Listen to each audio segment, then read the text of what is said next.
Station, Houston, are you ready for the event? Houston Station, we are ready. JSCPAO, this is Mission Control Houston. Please call station for a voice check. JSCPAO, this is Mission Control Houston. Yeah, we have you loud and clear. How do you have us? I hear you loud and clear.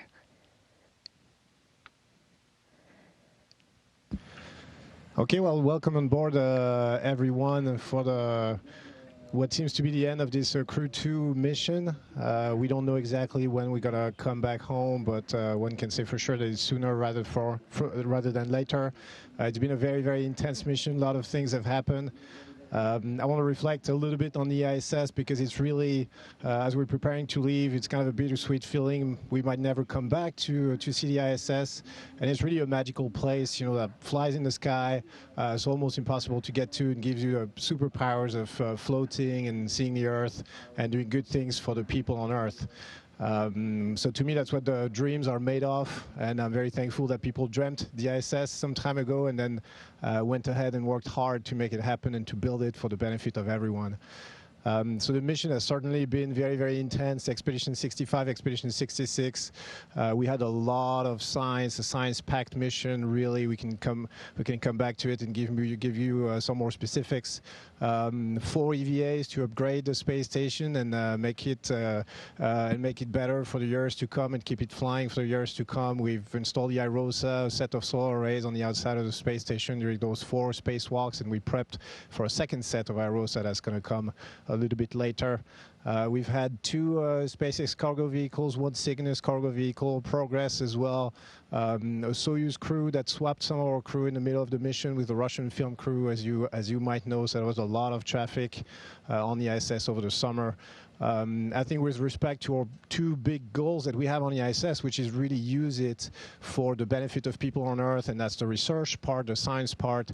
The other goal being use it as a stepping stone for future exploration missions and learn how to fly even further and deeper into space.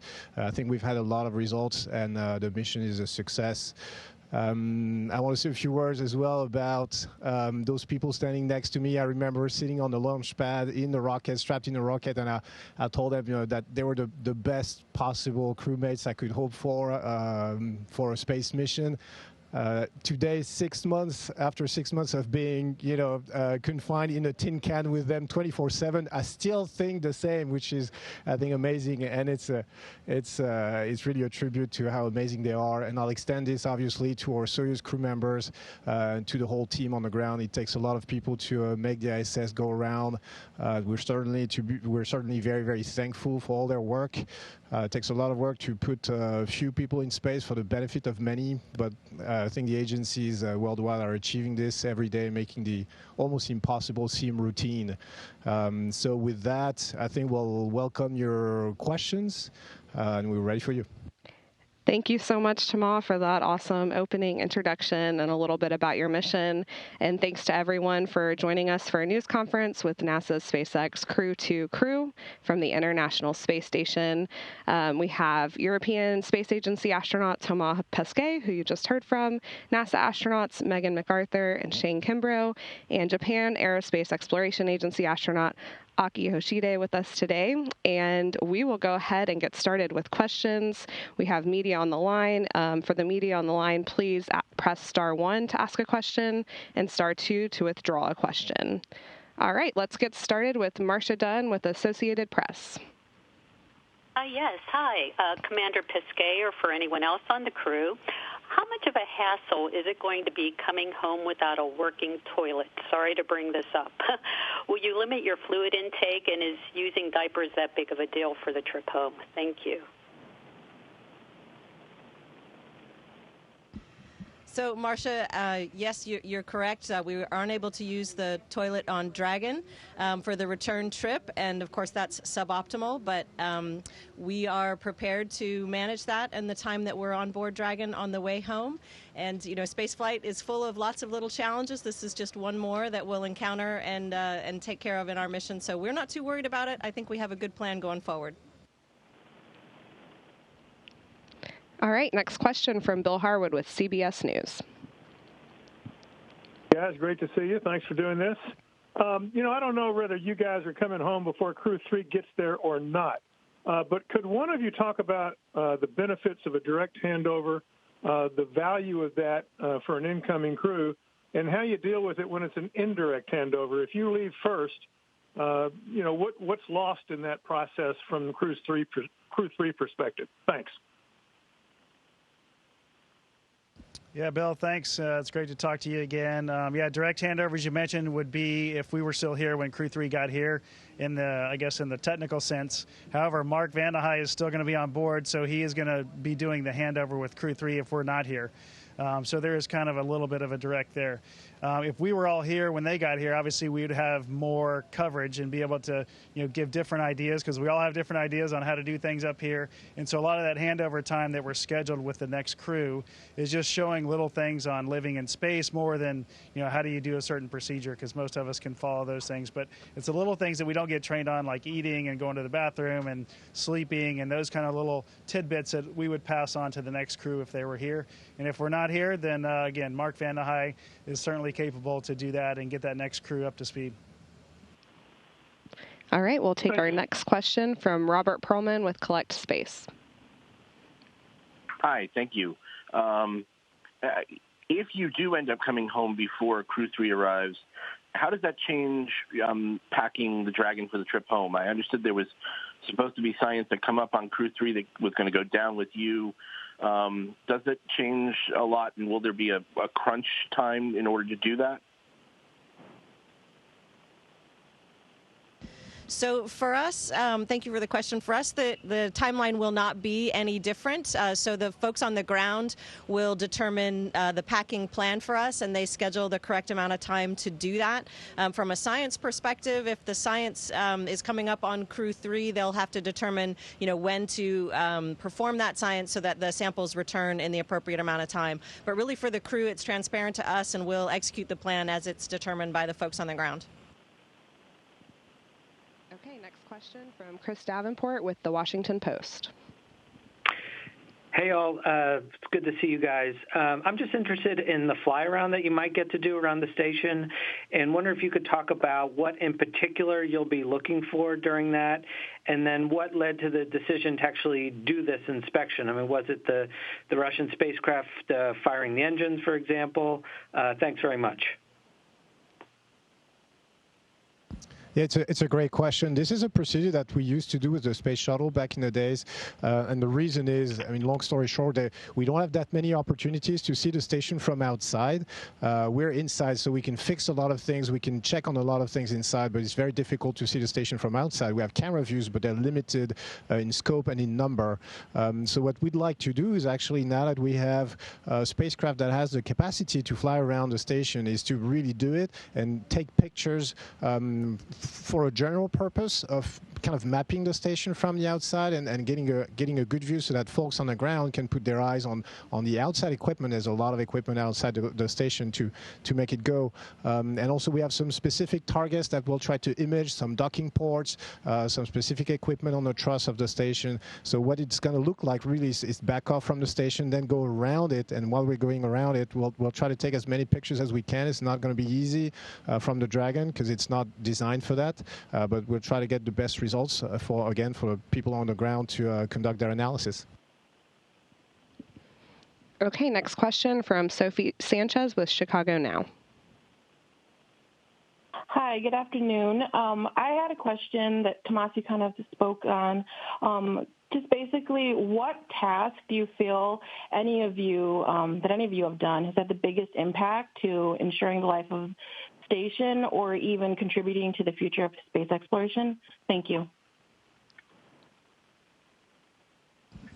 That's a great question. So like Thomas mentioned at the very beginning, we've done a lot of research inside that would help mankind on the ground, as well as help us go further to Moon and Mars. That's, basically doing some research on our own body in microgravity or in a radiation environment.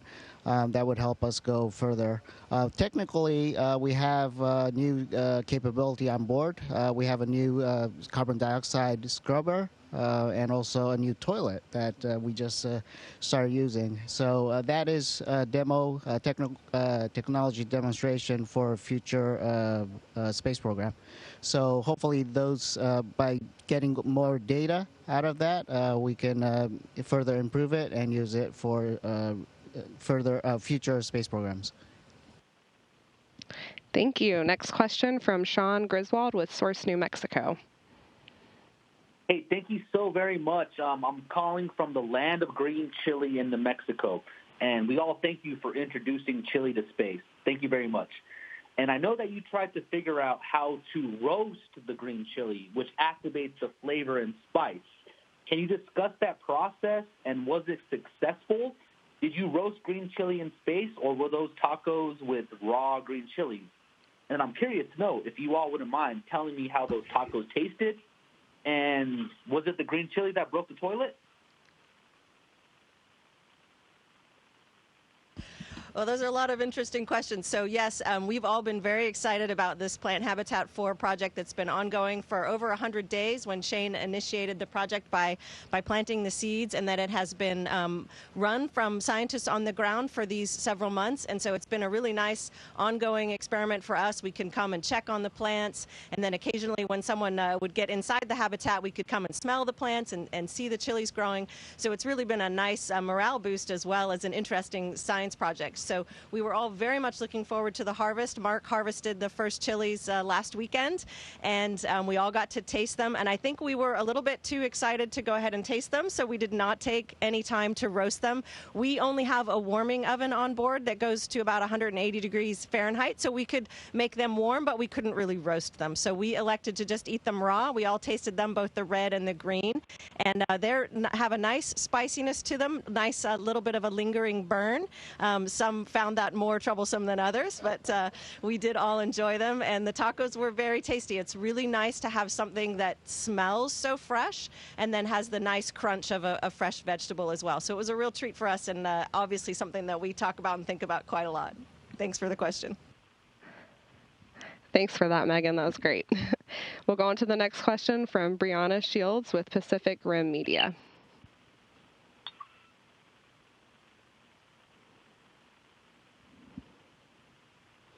All right, we'll move on to a question from Janelle Brisbine with KOAT. Hello to all of you. Good morning from New Mexico. We've also been following with great interest the research program to grow chilies in space. And you've answered many of my questions, but I want to know what's next for that program and where you think it will go from here. Yeah, I'm not sure what the next project is for the plant habitat. We have not been read in on that. I know on my last mission we got to grow lettuce, and that was really fun too. It didn't take as long to grow, thank goodness. They have been talking about maybe tomatoes coming up here, so maybe that'll be in the next expedition or two. All right, next question from Jackie Waddles with CNN. Hi, everyone. Thank you so much for doing this. I was hoping to hear more from you guys about how you went about investigating the issue with the Crew Dragon Endeavor's waste management system. And then, Thomas, you mentioned that this was a very intense mission. So I was also hoping to hear from each of you what was most intense about it and some experiences that really stick out to you.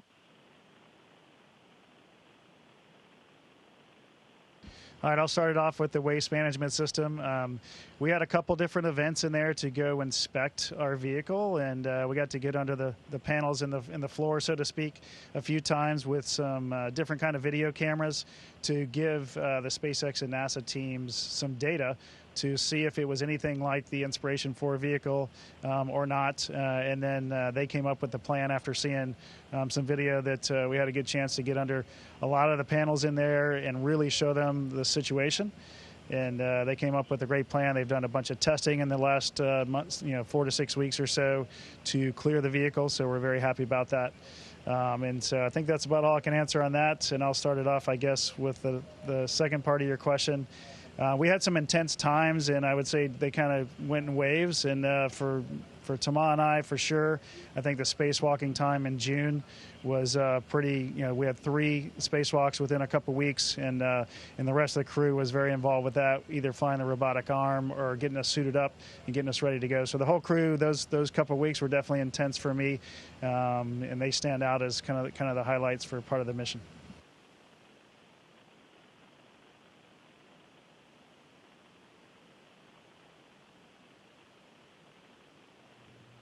Aki, please key the mic. We had, this is common to all space flights, but we had some unexpected events, every other month or every month, I guess. But every time, thanks to our training on the ground, we were able to get together and figure out what's going on, talk to the ground, and then just solve it. It was a big, great teamwork with not just the 7 of us on board, but with the flight controllers on the ground. They helped us a lot. They told us what's going on. They told us what steps to do in the procedure, and we tackled it together, and we managed it. So I guess those were intense moments here and there, but in hindsight, I think we worked very well together. And for me, the intense moments are kind of surrounding the times of cargo vehicle arrivals and departures. So a lot of the science that we accomplish up here is associated with those missions. So the supplies for the different experiments will arrive, and then the samples will go home when the vehicle departs. And so there's a time when those samples have to be taken off the vehicle and preserved in cold storage, and then when the science activities take place. I remember one vehicle arrived, and there was a day when like 4 different people were working in 4 different science glove boxes all on the same day. So that to me is just a real hallmark of the tremendous amount of research that is being accomplished up here, and it feels really good to be a part of that. And I think my crewmates have pretty much summarized the entire mission. The one thing that did stand out, I think, also, once you've talked about the more than 200 science experiments that we've done in all the logistics and all the maintenance, we had a visiting crew that was a little bit unusual. We had a Russian film crew coming up for a few days. It was not part of our objectives, obviously, to film a movie in space, and we were not involved in this, but it was their objectives, and we didn't really know how to position ourselves initially. We got a really, really good briefing. We got to talk to them, and then everything ended up working out really, really smoothly. I think it's the first that a movie is shot on the ISS. We can't wait to see the result, and those guys did a really good job, and I think it's going to be, I'll remember that also when I think of the mission. Thank you all. We'll take the next question from Joey Roulette with the New York Times. Hey, thank you guys for doing this. Question for Shane or Megan. Can you guys talk a little bit about how you and the crew responded to the 2 erroneous thruster firings from the Russian spacecraft in July and October? And for Thomas, you said earlier that you have some specific targets that you want to photograph during the fly around. Are any of those specific targets related to potential impacts from the 2 Russian thruster firings? Thanks. Yeah, so those events you're talking about were what Aki was kind of alluding to a minute ago, and I tell you, we had a great plan going in. The ground teams really, really worked hard to make sure we were in the safest posture possible for all the crew members, not just the U.S. crew members. So once that plan was figured out, we implemented it. For us, we were actually in the Dragon capsule in case something really bad did happen. We were ready to go and undock if that was necessary. Of course, it wasn't, thank goodness. And but the plan that the ground teams put together and worked across multiple agencies, of course, because everybody was involved in this. It took a lot of coordination, and we really appreciate it because the end result ended up being great. We were in a very good, safe posture, and could have responded to lots of different emergencies, but we didn't have to. And as far as the photo targets, no, that list that we were provided with, the days from before those events, I don't think there's any rationale for us to shoot different other areas of the station following those events. Those events, like Shane and Aki said, were under control. I mean, they were surprising, but we have procedures for that. We obtained guidance from the ground. We reacted up here on the space station, and we put the space station back in its orientation rather rapidly. rapidly in both cases. So those objectives of the fly around are, I don't think, in any way linked to those events. Okay, next question from Gina Sunseri with ABC News. Yes. Good morning, Megan. You seem to really enjoy posting photos of Earth views. Is there any that stood out that you decided when you get home you're going to print that out and hang it on the wall? Hey, Gina, it's great to hear you. Actually, I kind of picked up the Earth photo bug from these guys here who have had a previous mission really to get very good at Earth photography. I've done my best to try to catch up to them, but I don't think I've quite succeeded in their level of mastery. But we've all taken some photos that we love. I love taking pictures of our national parks, places that are special to me, as well as places I've never been before, and then, of course, places around the world that I've never been either. So I think, one of the things that really stands out for me is when you can really capture a photo that shows, kind of what I would call earth shine, so the sunlight on the water, and then when you can see kind of the height of the towering clouds that we see sometimes right at when the sun is at a low angle. Those are some of my favorite shots that I could see trying to print out and hang on the wall. But it really is hard to capture that beautiful view even in the best photograph, but it's a fun thing to try. All right, we'll take the next question from Amy Thompson with space.com. Hi, thanks for taking my question. I know that Crew-3 was supposed to launch on Halloween, and Mark apparently had some type of little Halloween costume for them. So I was wondering how you guys celebrated. And then for Thomas, I was wondering if he could provide an update on his slime mold experiment. Thank you.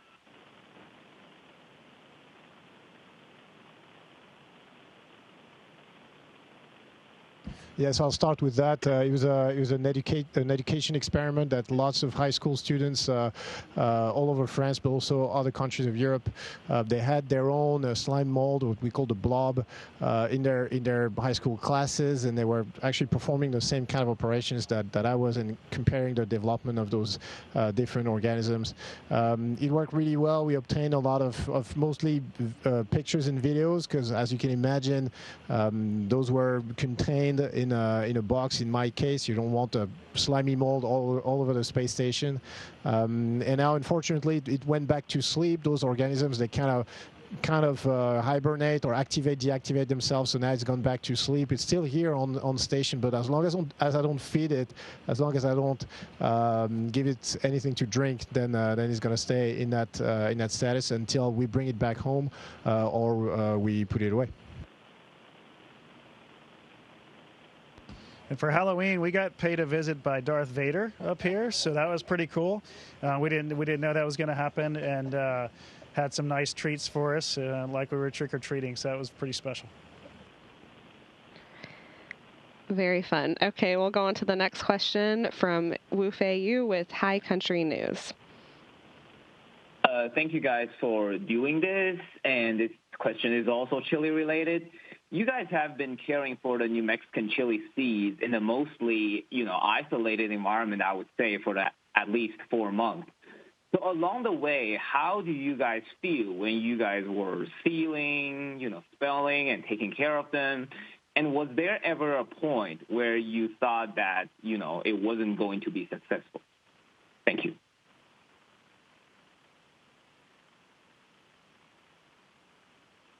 Along the way, there were some times where we saw some leaves kind of browning, and I think maybe even some of the fruit a few times, and we didn't really know what that meant, but it didn't look great, right? So, but once we had an event, later that week with the team on the ground, they would say generally that, hey, that's normal, we're expecting that, and just hang in there, it's going to be okay. And sure enough, they were right, because the plants are so beautiful even now. And they've really produced a nice crop, and I think there'll probably be another harvesting here in a week or two. All right, we'll take the next question from Lucy Auberg with AFP. Hi, thanks so much for doing this. My question is for Thomas, and I'm going to ask it in French, if that's okay. Ce sera la première fois que vous allez amérir. Est-ce que vous êtes nerveux? Et quel est votre programme à votre retour? Merci. Non, je pense pas qu'on soit nerveux. Tout est prévu. C'est pas le premier amérissage. Hein. Ça ressemblait beaucoup à mon atterrissage sur le Soyouz, sauf qu'a priori l'atterrissage va être un peu plus doux sur l'eau. Ensuite, ce qui peut se passer, c'est que ça peut bouger un peu. On n'est pas forcément en très bonne forme physique en termes d'équilibre. On a un peu le mal de mer déjà normalement en rentrant sur Terre. Donc là, en rentrant sur mer, ça risque d'être encore pire, mais on verra bien. Ensuite, très rapidement, on a des expériences à faire, des données scientifiques, prises de sang, des choses comme ça qui vont être faites au lieu d'atterrissage. Et moi, très rapidement, je vais rentrer au centre des astronautes européens. C'est un avion de l'armée de l'air française qui va me ramener à Cologne, en Allemagne, au centre des astronautes. Et là, pendant 3 semaines, un programme intense de remise en forme, de débriefing. Et puis aussi, encore une fois, on sert de cobaye à des expériences scientifiques. Donc, je vais répéter les mêmes protocoles que j'ai fait avant la mission, pendant la mission et ensuite après la mission pendant quelques semaines. Et ensuite, j'espère, première semaine de vacances depuis de nombreux mois. J'ai même l'impression que ça fait des années.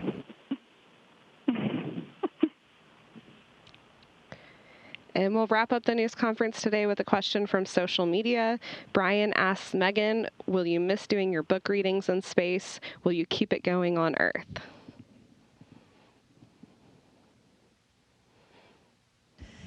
Thanks for the question. I love reading both on Earth and in space. I've enjoyed being able to read stories, share children's books, which is one of my favorite things to do with my son. And so hopefully I will still keep reading books with my son. And if there's interest, I'll keep sharing them with others as well. Great to hear. All right. Thank you, everyone, for joining us today. Thank you, Crew-2, for answering questions, and we wish you best of luck on your return home. The earliest opportunity for their undocking from the space station is Sunday, November 7th, to begin that return trip home and splashdown off the coast of Florida.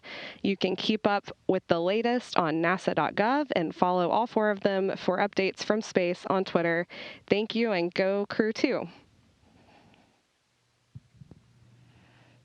Station, this is Houston ACR. Thank you. That concludes our event. Thank you to all participants. Station, we are now resuming operational audio communications.